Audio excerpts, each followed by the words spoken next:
Hi, I'm Jordyn Lapierre, and I'm a kindergarten teacher at Bryant Elementary School. Today I'm going to be reading Where the Wild Things Are.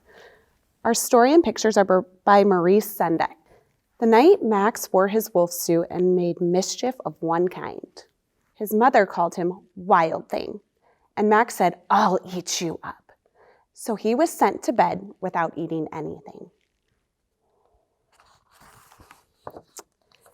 That very night in Max's room, a forest grew and grew until his ceiling hung with vines and the walls became the world all around.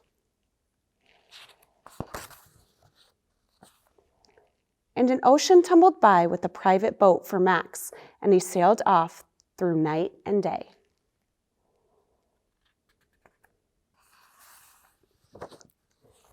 And in and out of weeks, and almost over a year, to where the wild things are. And when he came to the place where the wild things are, they roared their terrible roars and gnashed their terrible teeth and rolled their terrible eyes and showed their terrible claws. Till Max said, "Be still," and tamed them with the magic trick of staring into their yellow eyes without blinking once.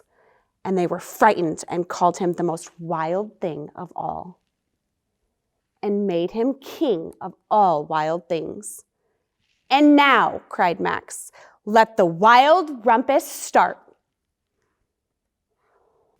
Have the wild things making a rumpus, dancing.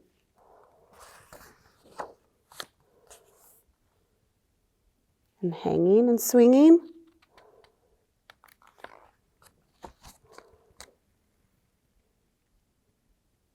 And waltzing through the night. "Now stop," Max said, and sent the wild things off to bed without their supper. And Max, the king of all wild things, was lonely, and he wanted to be where someone loved him best of all. Then all around, from far away across the world, he smelled good things to eat, so he gave up being king of where the wild things are.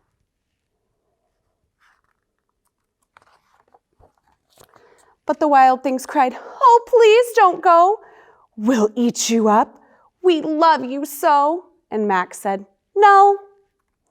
The wild things roared their terrible roars and gnashed their terrible teeth and rolled their terrible eyes and showed their terrible claws. But Max stepped into his private boat and waved goodbye. And sailed back over a year, and in and out of weeks, and through a day. And into the night of his very own room, where he found his supper waiting for him.